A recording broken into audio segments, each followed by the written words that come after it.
I never thought I'd be the kind of guy to find something so explosive in a phone, but there I was, staring at her screen in disbelief. We just finished dinner and she had gone to the bathroom. I stayed back, pretending to check my phone, but really I was just waiting for her to leave so I could peek. Something didn't sit right with me lately. The way she was acting distant, the secretive glances when she thought I wasn't looking. I told myself I was just paranoid, but I couldn't shake this gnawing feeling. When she finally went into the bathroom, I quietly grabbed her phone from the table. It was unlocked as usual. I hesitated for a second, my heart pounding in my chest. Then I swiped through her messages. My eyes immediately caught a name I didn't recognize, but her messages with him, I swear I felt my stomach drop. They were intimate, familiar, like a secret they'd kept just for themselves. It wasn't just flirting, it was heated, raw, and unmistakably from someone she cared about deeply. My fingers curled into fists, the phone trembling slightly in my grip. I didn't want to believe it. I had trusted her for years. We'd been through so much, a lifetime of hopes, plans, and a wedding date set for next month. And now, in a single glance, all of that shattered. Her words to him were playful but intimate, snippets of shared moments I never knew about. I could see the way she described her day, her smile in the messages, her voice oversharing her feelings, how she'd been feeling lonely lately, craving someone's attention. I read her words over and over, feeling the heat rise in my face. My palms went slick. I wanted to scream, wanted to throw her phone across the room, but instead I sat there, trembling with rage and disbelief. I had just seen enough to know I'd been blind. She'd been hiding this from me all along. How long had this been going on? Was she planning to tell me, or was this just some fling? I didn't know anymore. All I knew was that my trust was gone, and I had to figure out what to do next. When she came out of the bathroom, I was still sitting there, her phone in my hand. She looked surprised, then suspicious. "What are you doing?" she asked, voice shaky. I didn't say anything at first, just kept looking at her, cold and empty inside. "Who is this?" I finally managed to whisper, holding up the phone so she could see the screen. Her face went pale. "What's that?" she asked, voice trembling. I didn't bother hiding my anger. "Your messages with him, the ones you didn't think I'd find. Tell me, how long has this been going on?" She stammered, trying to brush it off. "It's nothing, just a mistake. It doesn't mean anything." "Doesn't mean anything," I shot back. "You've been lying to me all this time. All those nights when you said you were working late or out with friends, you were with him, weren't you?" She looked down, silent. I could see the guilt in her eyes, but that didn't make it any easier. My stomach was twisting, my fists clenched so tight my nails dug into my palms. I knew then I couldn't ignore this. I couldn't pretend everything was fine anymore, not after reading those words. I told myself I needed to stay calm, but my voice was hoarse. "We're done. This is over. I want you out of my house tonight." Her eyes widened, tears welling up, but I didn't care. I didn't want to hear her excuses.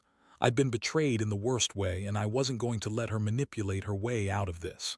As she packed her things, I caught a glimpse of her phone on the table.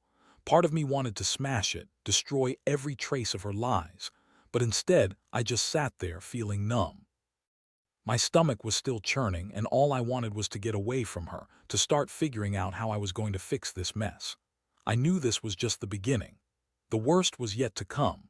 The night felt darker than it should have been, even with the streetlights flickering outside. I sat on the edge of the bed, watching her hurriedly stuff her clothes into a bag. She kept avoiding my gaze, her hands trembling, and I could see the guilt etched into every movement. I was numb, but inside, a storm was brewing. I'd never felt so betrayed, so stupid for trusting someone who'd been lying right in front of me all along. She kept trying to justify herself.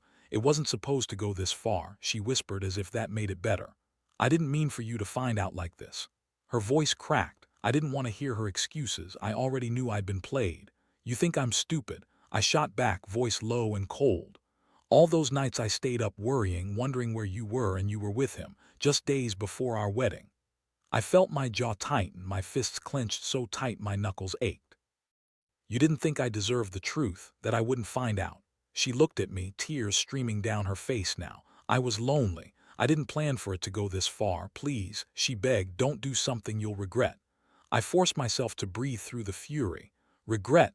No, I'm about to do something I've been planning for a while now." I reached into my pocket and pulled out my phone. I'd already decided what I was going to do. I'd been planning this for days. This wasn't some impulsive rage, it was calculated. I want everyone to know who you really are, I said, voice steady. You lied to me from the start, and I'm going to make sure your little secret isn't hidden anymore. Her face crumpled, but I wasn't about to back down. I had to make her understand the magnitude of her betrayal. I went to my laptop, logged into my social media accounts, and started drafting a post. I kept it simple but brutal. This woman betrayed me, her fiancé, just days before our wedding. Here's the proof. I attached screenshots of her messages, the ones I'd discovered lying on her phone. She stared at me, eyes wide, voice barely a whisper. You won't do this, please. I will if I have to, I cut her off sharply. This is the only way you'll learn not to mess with someone's trust. I hit send, and within seconds the post went live. I felt the weight lift off my shoulders, knowing I made a statement. No more secrets, no more lies. She looked frantic now, clutching her bag. What are you doing? You're ruining everything. Probably, I said, standing up, but I don't care. I'm done being blind. I want you gone tonight, and I want everyone to see the kind of person you really are.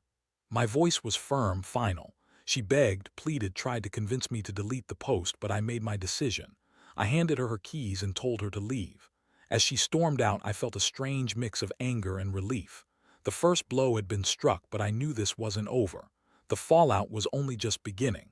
Now I had to sit back and wait for the messages, the calls, the reactions. I knew she'd try to spin it, manipulate it somehow. But I'd already set the wheels in motion. This was just the start. And the worst part, I felt a tiny spark of satisfaction. She thought she was clever, but she'd underestimated me. And I wasn't done yet. The next morning, I woke up feeling a strange mixture of dread and adrenaline. My phone buzzed nonstop with notifications, likes, comments, shares. The post I'd made about her betrayal was spreading fast. I watched as friends and even some acquaintances commented, some shocked, some angry, most just telling their own stories about being betrayed. It was like I'd unleashed a storm, and I was just watching from the sidelines. Honestly, a part of me felt a heavy weight lift, but another part was bracing for what was coming. She hadn't messaged me since she left that night, which was honestly a relief. I didn't want to hear her desperate apologies or her apologies disguised as excuses. Instead, I kept my focus on setting up a plan, one that would hit her where it hurt without crossing the line into violence or something I'd regret. I wanted her to feel the loss, the damage she'd caused, without going too far. I decided to handle this as cleanly as possible. A few hours later, I sat in my living room sipping coffee when my phone rang. I saw her name and hesitated, then answered. Her voice was shaky, trembling. Please, can we talk? Not now, I said coldly. You had your chance, you know what you did, I've made my decision. I didn't want to give her false hope. You're not coming back. I want nothing to do with you anymore. There was a pause, then she whispered, I still love you, this is a mistake, I scoffed. Love, that's rich coming from someone who's been lying for weeks. You expect me to believe that now? I felt my stomach twist again. You should be ashamed of yourself. She finally burst into tears. Please just give me a chance to explain. I don't want your explanations, I cut her off sharply. You lied, that's the end of it. I hung up, then immediately started planning my next move. I knew she'd try to contact her sister, maybe even try to spin her version of the story. I couldn't let that happen. I had enough evidence, enough proof of her deceit, but I needed to be smart. If she reached out to her sister, I wanted to be ready. Over the next few hours, I traced her phone's activity. Nothing invasive, just enough to see that she was trying to reach her sister through social media. That's when I decided. I'd make sure her sister knew exactly what kind of person her sister was. Loose lips sink ships, right? I found her sister's number, and with a deep breath I dialed. Hello, came a familiar voice, her sister.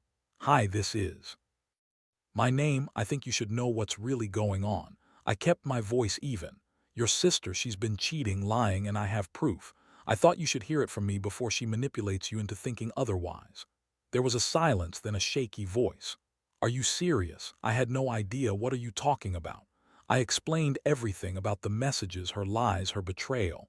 I could hear her sister gasp, then grow quiet. I never thought she'd do something like this, she finally said. Thanks for telling me. After that call, I felt a strange sense of validation. I'd taken control of the situation. Her sister was now aware, and I knew she'd be more cautious, maybe even confront her. The dominoes were starting to fall, and I was the one pushing them over. Late that evening, I got a message from her, just a simple, "Why are you doing this?" I ignored it. I didn't want to give her the satisfaction of knowing she still had any power over me. Instead, I sat back, feeling the cool air on my skin, and listened to the quiet hum of my apartment. It was the calm before the storm, I knew, but I was ready for whatever came next. My mind kept circling back to what I'd discovered, the messages, her lies, and I wondered how much more I didn't see. But for now, I'd done what I set out to do, ripped the mask off. The real damage was just beginning to show. A few days had passed and the fallout was in full swing. My phone was ringing constantly. People I hadn't spoken to in years, mutual friends, her sister, even some coworkers. Everyone seemed shocked, angry, or just plain disappointed. I didn't care about their opinions. I cared about making sure she paid for her lies. I'd already started to plan my next moves carefully, and now I needed to tighten my grip. One afternoon, I found myself in my workshop, going over all the evidence I'd collected. Her messages, the screenshots, the times she'd lied, everything. I'd been meticulous, saving copies, backing up data, making sure I had a trail. I knew I had enough to bury her if I wanted, but this wasn't about revenge just for revenge.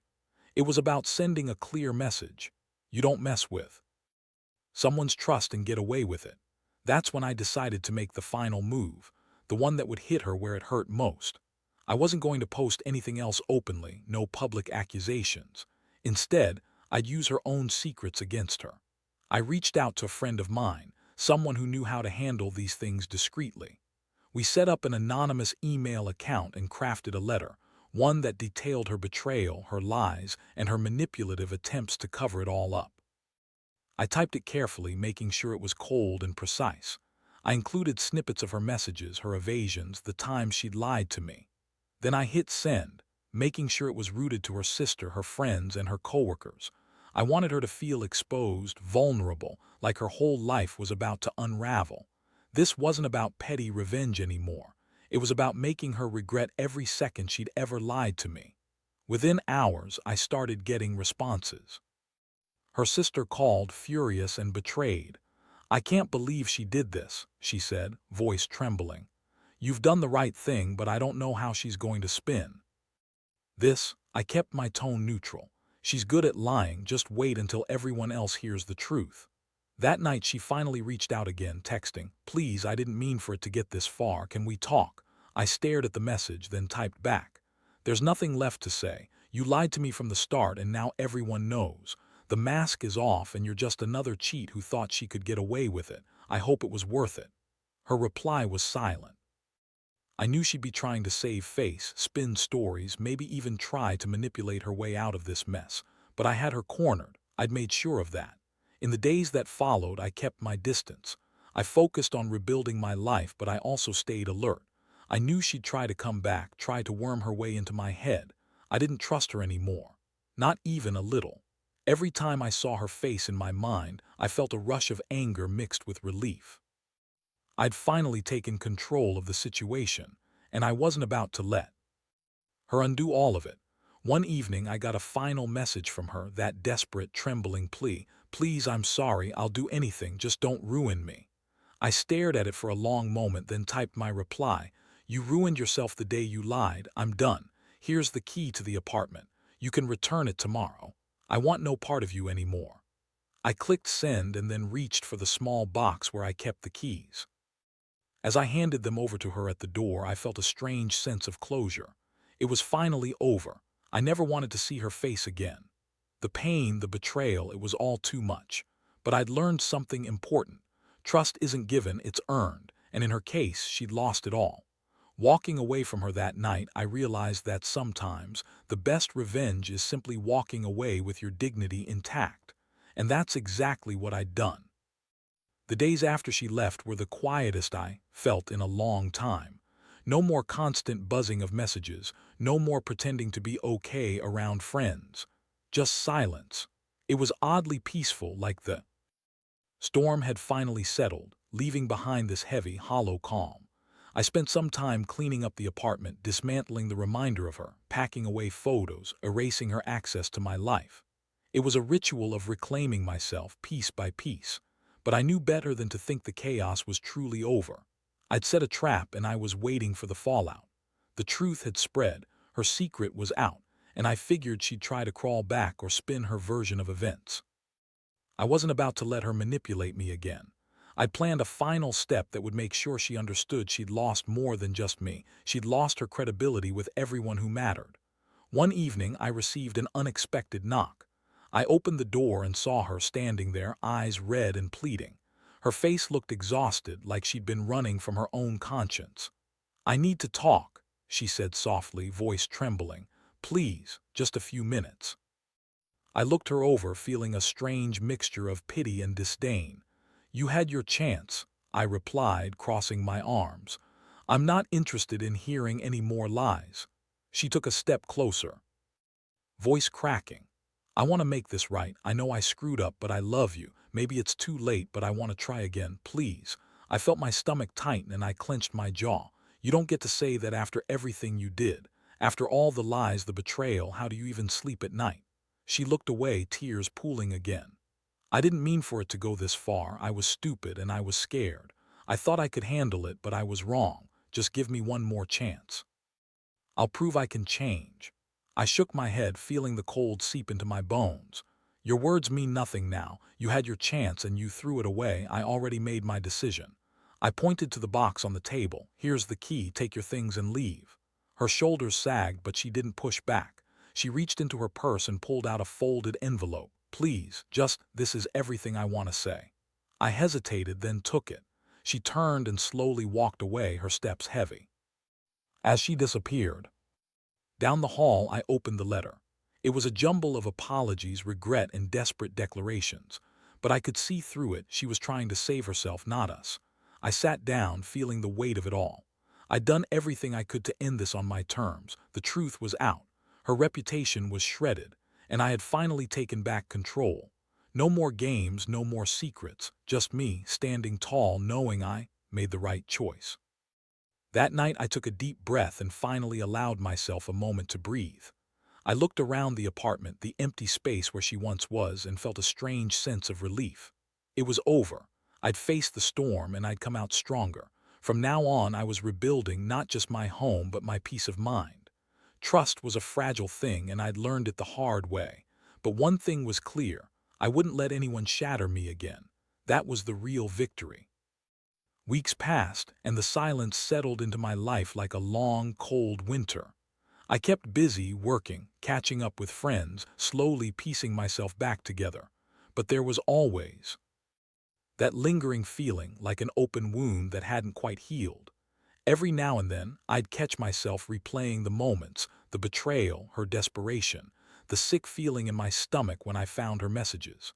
It was a hard lesson in trust, but it was one I'd learned well. Sometimes, you only find out how much someone means to you when they betray you in the worst way. I never saw her again after she left that night. I handed her the keys, watched her walk out, and sealed that chapter of my life shut. The story I tell myself now is simple. I was blindsided, yes, but I took control. I didn't let her manipulate me or keep me in the dark. Instead, I cut her out, exposed her lies, and reclaimed my dignity. Looking back, I realize I needed to do what I did. The truth, brutal and unfiltered, was the only way to set myself free. The people around me, friends and family, finally understood what had really gone down. I didn't sugarcoat it. My honesty was brutal but necessary. That transparency, that refusal to be a victim, became my armor. I moved on. Not quickly and not without scars, but I did. I found new hobbies, reconnected with old friends, and slowly rebuilt my sense of self. Every day was a step forward, even if sometimes I stumbled. I kept the letters, the screenshots, everything that reminded me of what I'd been through. Not as a weapon or a badge of revenge, but as a reminder of what I survived and what I refused to tolerate again. The biggest lesson I took away was simple. Trust is a fragile thing, easily broken but hard to rebuild. And once it's shattered, it's almost impossible to fix the same way. I learned not to ignore the small red flags, the way she avoided eye contact, the sudden secrecy, the way her phone was always within reach. Because those signs add up and ignoring them only makes the fall worse. So now I live by this. Be honest with yourself. Watch for the signs. And never forget that the most powerful revenge is living well after someone tries to destroy you. I won't say her name again, won't give her the satisfaction of a final word. Instead, I'll just say this: I'm better off without her. I'm stronger for the pain. And I'm finally at peace. Because in the end, the truth is always the best revenge. And I, for one, am done letting anyone else control my story.